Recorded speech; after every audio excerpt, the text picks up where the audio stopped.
Hey guys, and welcome to a new video. Today I want to give you guys the update or the current version of my EK Ignite Elementalist. Sorry right away, I'm still sick. You probably hear it on my voice, but I'll do my best to get this video out so you guys have some more stuff to maybe upgrade your character or plan ahead or whatnot. So, first of all, bit of storytelling. I leak started EK Ignite, right? This was the build that I showcased, what was last update, like 2 weeks ago or something. Then I sold everything. I invested into this Voidforge Cyclone Slayer. Then I realized I didn't have enough currency for that one, so I sold everything again. I built a Magic Finder. There was a Corrupting Fever champion. This looked good on the stats, like 100 quantity, like 400 rarity or something, because I want to see if Magic Find is still good or not. But honestly, I wasn't even able to do map bosses. I couldn't do the league mechanics, so I sold that one as well. So I was like a kind of like a bit frustrated. So I went back and built a new EK Ignite Elementalist from scratch with the character that I built on League Start, or leveled on League Start, basically, right? So this, because a lot of people, they see me now playing EK Ignite and be like, yo, why did you go away from spell suppression, for example, right? But the EK from the past videos is like a different EK than this one here, right? So I want to go over to the changes or the stuff that I, changed on this version here that was not there in the other version. But don't ask me really like what is better, because overall, this one has a little bit more invested into it, but the big difference is the other one had spell suppression and this one has grace. So, you know, there is like not really a big difference overall. But we are now using a 6-link and an Oriat's End as of right now. So why doing this combination? So basically the main idea of this character was, hey, I wanted to farm 60 Simulacrums, the project that I'm currently doing, which I'm hopefully going to finish today. So that's why I said I want to have grace if I want to play Simulacrums, because Simulacrums you need a decently tanky character. And I have like, with flasks up, I think it is like 30k armor and like 30k evasion ratings, like 80% chance to evade and over 80% physical damage mitigation. So overall, pretty decent stats to not just get randomly one-shotted. And I did do a lot of like wave 30 completions, the entire Simulacrum. So I can definitely say it is not like a squishy build. It's not a face tank build, but it's not squishy either. I would like to go spell suppression as well, but there is the big currency problem there, right? Because with the obliteration and the shield version, like I had it in the previous version, the shield has or can have a lot of spell suppression that will help me getting spell suppression capped. If I do not have a shield, like with a bow and a quiver, we have the helmet, the gloves, and the boots with like, is it like 14 spell suppression each? And with the mastery, we're somewhere at like 70 or so, right? Or 75. So where do you get the rest? You know, this could be a Watcher's Eye with a Grace mod, for example, gives you spell suppression, right? This could be, for example, a Skin of the Lord with Mage Bane. Could be something, right? There's also like an extra 10. There could be the Impossible Escape jewel with the Precise Technique, so you can take the Entrench cluster here that gives spell suppression. Or you have a Mage Blood and get a Quartz Flask, for example. That also is like, with the increased effect and everything, you get like, I don't know, like 18, 19, or 20 spell suppression on top of that, right? But all of this, when I geared this character, was not in reach, so I said like, this time around, no spell suppression. As I said, in the ultra endgame version with an explodey bow and, I don't know, a headhunter or a Mage Blood, I would go for spell suppression cap and grace, you know, but this is all like based on currency invested. So instead, I went with gloves. Wait, they are actually just standard gloves. They are not. I wanted to craft gloves with fractured ignite faster. That was the plan, you know. Okay, they're in the stash. They're not crafted yet. I was like, okay, I'll show you my ignite gloves, but no, I still don't have them. So we're playing here with a Blizzard Crown. Blizzard Crown is actually the highest damage helmet, and the helmet here, this is something. It brings a lot of confusion, and that's why I want to tackle this topic in the very beginning. And this is like the most common question I get on this build. MBX, how can you get all your auras active? And the answer is like, I always find a way to do it, right? Usually it's like a helm enchant with like Grace mana reservation efficiency, for example. It could be determination, it could be any mana reservation efficiency enchant. It could be Searing Exarch or Searing and Eater influenced. Well, it is actually influenced, right? But the implicits, but this is not a Blizzard Crown then, because this would change it, right? And then Essence crafted. So you have like mana reservation efficiency on the Essence, on the implicit, and enchanted, right? This would be like a good way of solving that. In the previous version, I had like a Megalomaniac, for example, with reduced mana reservation efficiency, right? I do not have that right now. I think I do not. Nope. Nope. I do not have any Megalomaniacs in this version, but the older one had it, right? So my goal was to get my Grace going on top of all the other auras. So that's why I went with a bow with a +1 socket support gems, because it was way cheaper than the exploding bow. And I paid 20 divines for the base, and I crafted it for like 5 divines. There is a crafting video on my YouTube channel if you want to know how to craft a bow like this. I know they went pretty high in price as well. I think they go like 60, 70, 80 divines now just for the +1 base. Probably thanks to me, I guess, which is, I'm sorry for that, but this is not something I choose. I picked this one because it was way cheaper than the exploding bow, and now this version is also pretty expensive. But it's not like that I'm controlling the market, but it is what it is. But with the plus level of socket support gems, my Enlighten here gets to level 8. So with this Enlighten level 8 and having 5 auras in here, we have Hatred, we have Grace, we have Herald of Ash, we have Determination and Discipline, so the most expensive auras in the bow, I was able to get almost everything going. And I was like, I wanna not use a Helm enchant, and I wanna use a Blizzard Crown, right? So this is 2 times mana reservation efficiency less than I have to work with. So how can I fix that? Am I forced to run this Helm enchant, right? Because since I plan to run Simulacrums with this, I really want to have the Nova, right? Because in Simulacrum, there's monsters spawning all the time, you know? And if you just run circles and just have your Nova enchant, you're killing like so many more monsters as if you would just have a frontal, you know? So it's just a quality of life to have this Nova here, especially when it comes to Simulacrum or daily farming overall, I would say. So I've just played around with the settings in PUB. I have here like Discipline mana reservation efficiency, for example. I have the mana reservation efficiency over here. I do have my Charisma anointed.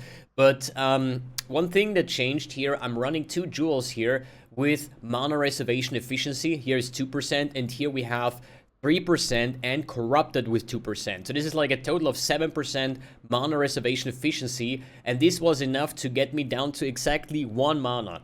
And I do not have to use a normal Helm, basically, with a mana reservation efficiency on the implicit, and I also don't have to use the Helm enchant. What you could do is still using the Helm enchant, and therefore level up your Vitality, for example. Because mine is currently only level 1. It helps a little bit with the sustain, because we do have some form of aura effect, but I have a Watcher's Eye that has damage leached as life, well affected by Vitality. I do not want her be solely bound on a Atziri's Promise to leech for me, right? Usually I have like a Doriani's Lesson in my skill tree somewhere in a cluster jewel or something, but here I solved this with this Vitality. If I would not have this Vitality mod, I would probably just not even run Vitality at this point, because, you know, there's like 20 life per second that you get, like, I think it's whatever. Good. So this is like one of the big question marks for everybody, like how do I get all of this going? I do have an Enlighten level 8 and some mana reservation efficiency on my jewels as well as on the masteries, and this works. Also like this here with the Herald have like reduced mana reservation efficiency and so on. Good. That's about the helmet choice. You can still go with a normal mana reservation efficiency helmet enchant. It's absolutely no problem. You don't have to use a Blizzard Crown, but the ultimate end game helmet would be double influenced, and that would be faster ignites elevated as well as minus fire rest to nearby enemies. This would be your highest DPS helmet, basically. The bow, we said already, the quiver is just like fizzes extra fire, fizzes extra cold, get some life, get some whatever you need to get it going. I still prefer the projectile speed one, because having a lot of projectile speed and cast speed is just like a feels good moment. It really covers my entire screen and having a really good time clearing everything. I know a lot of people like to use the fizzes extra chaos one, but honestly, I don't think this is worth the trade, because you're losing out on like proj speed, and this is just what makes the build feel a lot smoother overall. I'm still using Polaric Devastation. The Skin of the Lordsmith Mind Over Matter is still in place. This one is new. I used to have a flammability on hit ring. A rare ring. No, wait. Actually, I started with Dash Rush. And then I wanted to upgrade to a rare ring, but I found this one on the trade, which has Herald of Ash, increased fire damage and buff effect. And Herald of Ash gives you Fizz's extra fire, increased fire damage, so that gets buffed as well. And we get global increased fire damage, which also increases our ignite damage. So I bought this one for, I think, 30 divines, and it was like an insanely good upgrade. And the reason why I like this ring so much, if I go back to my last leak's PUB here, right? I did buy a pretty good rare ring with flammability, and I tried to craft that with essences, right? And I stuck like 20, 30, 40 divines in essences into this ring, and I never hit anything good. And this circle here gives me actually like 1 million more ignite DPS, and it was a lot of cheaper, and I don't have to craft it either. It comes with some strength and some fire res.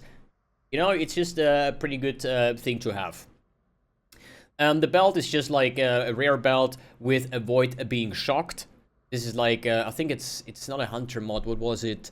I bought this one off the essence. So there is an essence that gives you avoid being shocked, as well as I do have some ailment immunity on my boots. So I do have a total of 100% ailment avoidance thanks to the Storm Shroud. Nothing new. I explained about this combination of like avoid getting shocked and ailment avoidance in the previous guides. But this is where it comes from. Some parts of from the boots and some on the belt. On my Abyss Jewel is just all res, facing. Facing is always good in simulacrums. Life, cast speed, you know, just the usual crap stuff, I would say. Gloves, as I said, life resistance, strength, dexterity, some conversion, boots, movement speed, life, energy shield. Absolutely nothing crazy at all. Gems, nothing has changed at all. It's still the same build, right? There is one thing, I'm not using a Quicksilver Flask right now. And this is because this is specifically made for Simulacrums, and I don't need it as a Quicksilver for Simulacrum, but what I want to have is explosions. And since I do not have the obliterations, I do not have an explodey bow, I opted in the Aureate's End. It is pretty good, I would say. There is still a chance of doing a random element, right? So if you get a fire explosion, insanely big damage, like no joke. If it's any other thing, especially if it's lightning, it's just not that good. But still, you know, when there is Cozy somewhere and you explode some minions next to it, and if the flask goes off and gets a fire explosion off, right? Dude, Cozies can die from one explosion. From the resulting ignite, basically. It's really decent. So definitely worth checking out. What is this actually going like 29 divines? It's pretty expensive, but still a lot cheaper than the Explodey Bow, right? I would still use the Explodey Bow in the end game version. Skill tree wise, what did change? Still double cluster jewel, prismatic heart, sadist, and disorienting display. I'm running here Purposeful Harbinger now twice. We do have two heralds, Herald of Ash and Herald of Purity, so we're getting like a 32% aura effect out of that. Here I have another sadist. Sadist is actually, I have 3 times sadist now, right? And since we are chilling, igniting, and shocking the enemy, we're getting a total of 60% increased LD damage, right? 60 is like 180% increased elemental damage. This is really strong note, and that's why I found a Megalomaniac with Purposeful Harbinger, Sadist, and Wasting Affliction. So this one here is like big damage. Then, as I said, double Purposeful Harbinger here, Lasting Impression, and then we have Fan the Flames with Brush with Death, which is basically my go-to, my mapping kind of node, which helps me a lot with sustaining, and this helps also a lot in the Simulacrum. Well, there is always monsters dying, right? My small cluster jewels, max life, burning damage, mana reservation efficiency, and fired up multi. This one even with a double reservation, so also very good. My new Brutal Restraint, it's not the good one that I had before, but this one is also very good. What does it bring? Here we have Alchemist Genius when you use a flask. This is basically a buff that increases your flask charge gain. Then we have here Onslaught for 8 seconds of kill, which is pretty good. This is like you gain Onslaught for 8 seconds of kill, right? It's not like you have a chance of gaining Onslaught. This is you kill something, 8 seconds Onslaught. So you have permanent Onslaught in Simulacrum or mapping or wherever. Then here we have chance to blind enemies on hit. It's better than nothing, I would say. Then we have Aura Effect over here, and here we have increased critical strike chance. So overall, I think with Alchemist's Genius, Aura Effect, Blind, and as well as Onslaught, I think this is like a very, very good thing. It's like 70, 88. Note. Good. Watcher's Eye, just a typical physical conversion. I have 40% on my Watcher's Eye, 40% of my Cold Master is 80%, and the remaining 20+% I crafted on my gloves on the prefix. Is there anything else? I think I don't need to make a big guide now how this build works. I think I've covered this countless of times. I just want to give you guys the updated version. Why do I use a bone now? Why do I want to have grace? Where does my explosions come from? Blah, blah, blah. So I hope I got all of this covered. The PUB, the current one, is in the description below. I think I'm running like currently about 16 million DPS, if I'm not correct. So it's like 13 mil Ignite and 3 mil from the Burning Ground from Flame Surge. So it's like 16 mil DPS, which is like pretty darn good in my opinion. Yeah, let me quickly cover the MTX because I know that a lot of people are going to ask me that. This is the new supporter pack, the new Atlas core supporter pack, basically, with the Atlas hideout. And this is the Voidborn MTX. This also makes you, like, hover, which is actually pretty cool. Especially since... wait, no. Wait, where is it? No, let me hover. Over. Oh, I cannot find it anymore. Voidborn, there it is. It looks actually quite funny if you're running around like this, hovering. So it's the full Voidborn set from the supporter pack. Then we have also the Wormhole back attachment with a Dragon Hunter bow and quiver that you don't see because of the back attachment. The character is glowing more than usual because of the scavenger character effect. Then I have, yeah, all the auras disabled. The Harmonious Hydrosphere, because a lot of people say like, yo, why is your Hydrosphere fire influenced, you know? But it's not. It's just the MTX makes the ball red, basically, right? It's still shock or cold influence, basically. Yeah, and the rest doesn't really matter, I think. The Black EK. Anything else? Nope. That's pretty much it. Voidborn set with some other small little shenanigans. Good. I hope everything is covered. If you want to see gameplay of this, last video is a full Simulacrum run. And yeah, I think this time for real, I'm done with EK Ignite for this league. Maybe. Fingers crossed. I want to move on. Try out new builds, new things, new items. You know, the league also offers a bunch of new stuff. I still haven't found a good relic. But Copium, that I will find something crazy cool that we can build something around it. Alright guys, thanks for tuning in, thanks for watching, and next video.